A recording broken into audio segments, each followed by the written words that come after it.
Et salut les amis, on se retrouve pour une nouvelle vidéo et on va voir des choses plus ou moins intéressantes qui viennent d'un peu partout. Et c'est parti.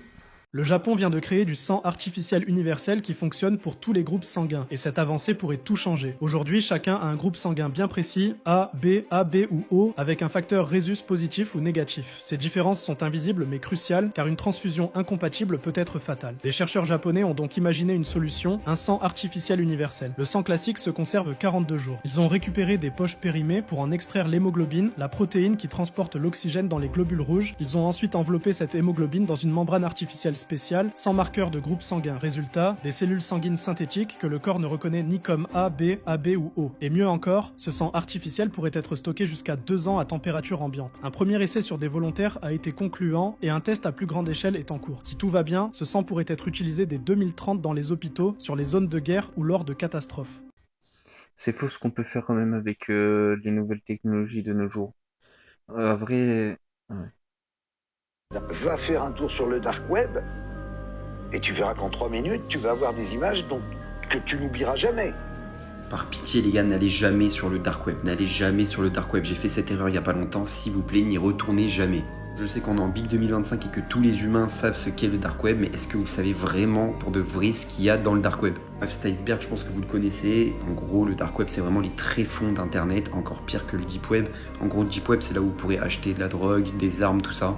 Et le dark web tout en bas, vraiment dans les profondeurs du dark web, je parle vraiment même sans chercher parce qu'il faut être vraiment chelou pour chercher ça. Il existe des dark love rooms, ils appellent ça comme ça, où en fait dedans il se passe des dingueries avec des mineurs. Et le pire bien sûr c'est que tout ça, ils sont forcés de le faire et c'est filmé en direct et il y a des gens qui font des dons où ils leur disent quoi faire. Et ceux qui donnent le plus, en fait ils ont la loi, c'est comme ça sur le dark web, c'est ceux qui donnent le plus qui ont la loi.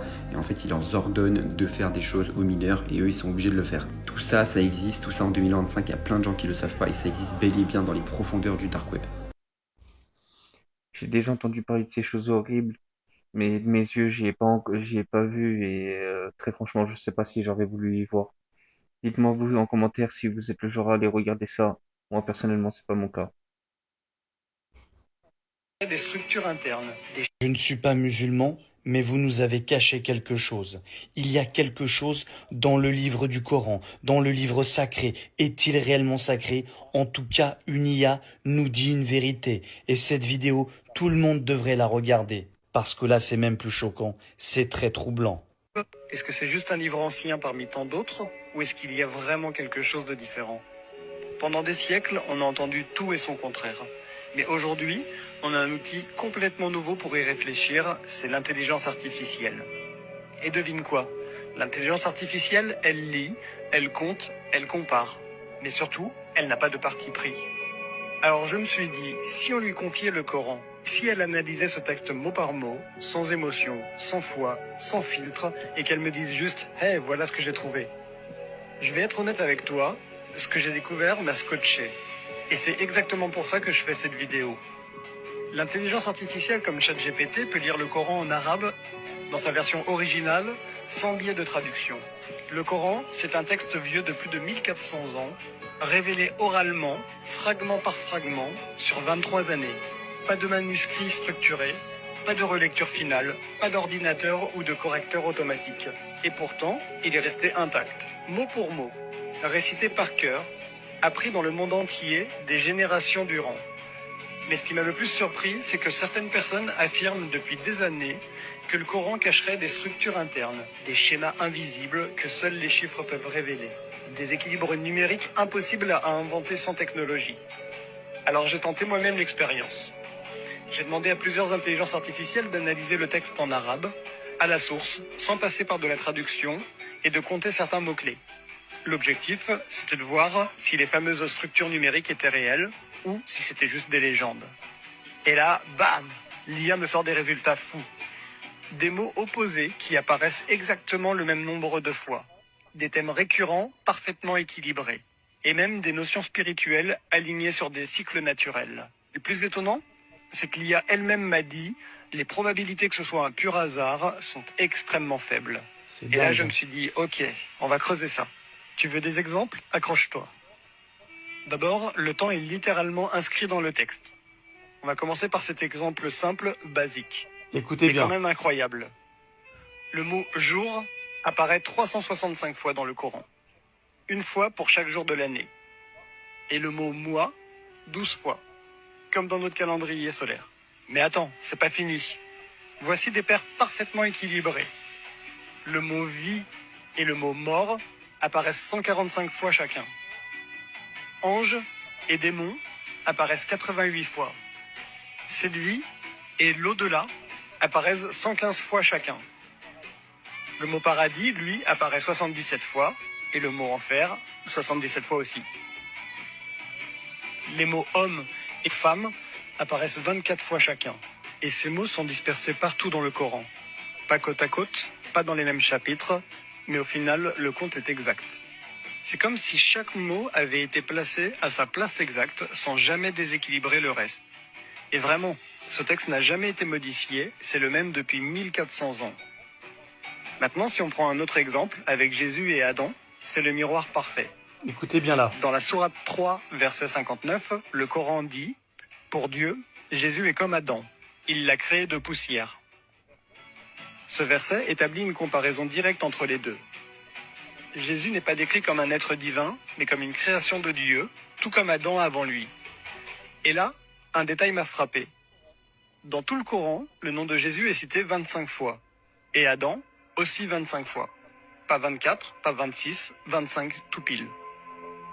Ce n'est pas forcément une symétrie autour de ce verset précis, mais c'est un équilibre global qui colle parfaitement à ce que le verset exprime. Jésus est comme Adam. Et même si ces mentions sont dispersées dans des chapitres différents, le fait que le texte les équilibre exactement reste intriguant. Surtout C'est dans un impossible texte que ce soit aussi des ancien. coïncidences. Est-ce que c'est voulu? Est-ce que c'est un hasard? Je ne sais pas. Mais l'IA, elle, ne trouve aucune raison logique pour que ça tombe aussi juste, si ce n'est que c'est le cas, et que c'est réel. Maintenant, parlons des proportions de la mer et de la terre. Là, on entre dans ce que j'appelle les chiffres qui bluffent. Le mot mer est cité 32 fois. Le mot terre, lui, est cité 13 fois. Au total, ça fait 45 mots. Maintenant, fais le calcul. 32 divisé par 45 est égal à 71,1%. Mais c'est quand même surprenant ce que l'IA peut comprendre dans la Bible et le Coran.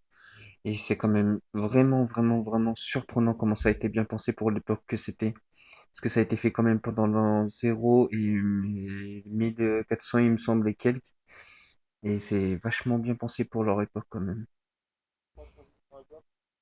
Tiens, regarde, toi qui penses qu'on vit sur un globe, explique-moi ceci, s'il te plaît. Comment ça se fait qu'en 1913, Universal représente la Terre comme ceci, alors que personne n'a été dans l'espace, donc personne n'a vu la Terre depuis l'extérieur, donc personne ne sait à quoi elle ressemble. Comment se fait-il?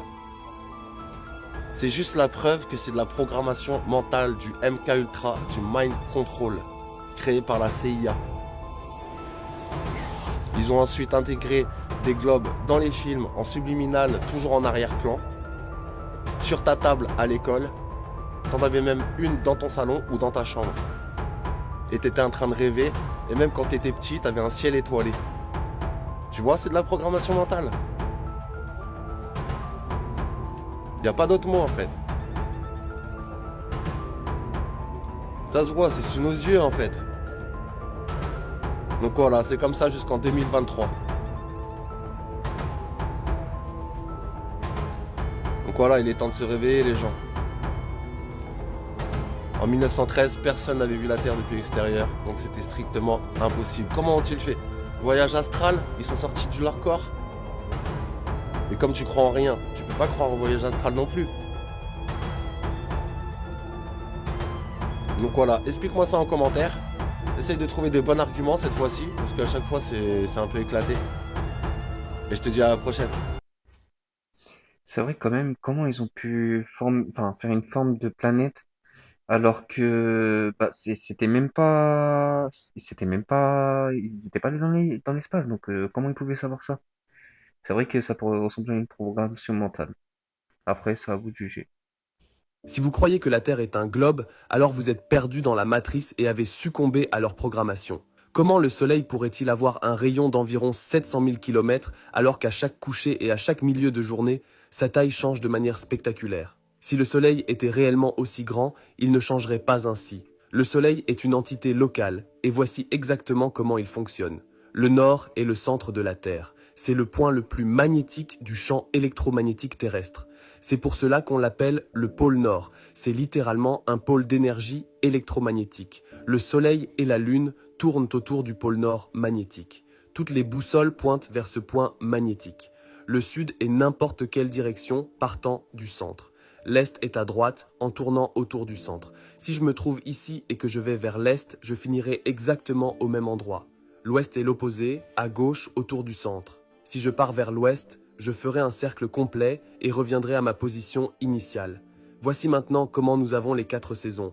Il y a 3 tropiques, le tropique du Capricorne, l'équateur et le tropique du Cancer. Le Soleil effectue une grande spirale, puis se rapproche du centre, puis s'éloigne à nouveau pour refaire une grande spirale. Par exemple, le tropique du Cancer correspond au peuple du Nord. Lorsque le Soleil est dans le petit anneau, c'est l'été pour les peuples du Nord. Ensuite, il se déplace progressivement vers l'équateur, ce qui correspond à la Balance. Puis il se déplace vers le tropique du Capricorne. C'est alors l'hiver lorsque le Soleil est dans cette spirale pour les peuples du Nord. Ensuite, il revient vers l'équateur, puis de nouveau vers le Cancer, créant ainsi un nouvel été. Et ce cycle de grandes spirales et de petites spirales se répète sans cesse. Le Soleil ne se couche pas réellement. Il se déplace au-dessus d'un plan plat et ne se couche qu'en raison de votre vision humaine et de la perspective. C'est vrai que je sais pas si nous sommes sur un globe ou sur une terre plate, mais il y a quand même pas mal de choses qui font penser à une terre plate en vrai, avec le mur de glace, le firmament, toutes ces choses-là. C'est vrai que ça laisse pas mal à réfléchir quand même.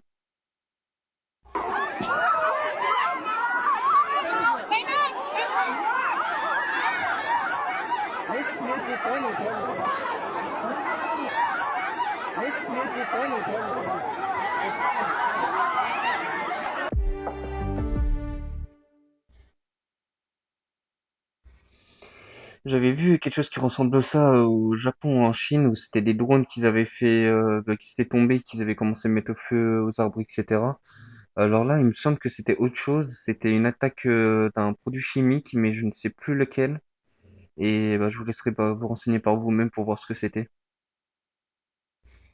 Tu savais qu'il y a un endroit sur Terre où tu peux commettre n'importe quel crime sans être puni? Oui, oui, c'est pas une blague, il y a bien une faille dans la loi qui te permet de faire tout ce que tu veux sans aucune conséquence. Cet endroit, ça s'appelle la zone de la mort, c'est un petit bout du Yellowstone aux États-Unis qui est aussi grand que Paris. Et le problème avec la zone de la mort, c'est que c'est un seul parc qui est à cheval sur 3 États différents. Et la loi a décidé que tout ce parc dépendrait d'un seul État, le Wyoming. Dans la Constitution américaine, c'est très clair, il faut que le jury soit constitué de personnes qui habitent dans l'État où le crime a eu lieu. Donc si tu fais un crime dans la petite partie de la zone de la mort qui est située dans l'Idaho, bah ça devient impossible à juger. Pourquoi? Bah parce qu'il faudrait que ce soit des personnes qui habitent en Idaho et qui dépendent du tribunal du Wyoming. Sauf que dans cette zone précise, il y a personne, 0 habitant. Et comme il y a personne, c'est impossible de former un jury. Et là, la loi américaine, elle est très claire là-dessus. S'il n'y a pas de jury, il n'y a pas de procès. S'il n'y a pas de procès, il n'y a pas de condamnation.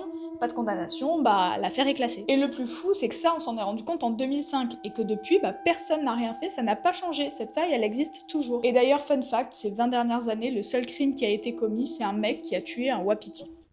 Et comment une chose comme ça peut être faite encore en 2025 avec toutes les lois et les choses qui sont faites? Après, moi, ça me surprend honnêtement qu'il n'y a pas eu plus de morts que ça. Ça, c'est ce qu'ils disent. Moi, je me dirais qu'il y en a peut-être des cachés. Mais s'il y en avait en France, est-ce que vous irez regarder? Enfin, est-ce que vous irez regarder? Est-ce que vous irez visiter? Et la vidéo est finie pour aujourd'hui. On se retrouve bientôt pour de nouvelles actualités. Et une bonne journée et une bonne soirée.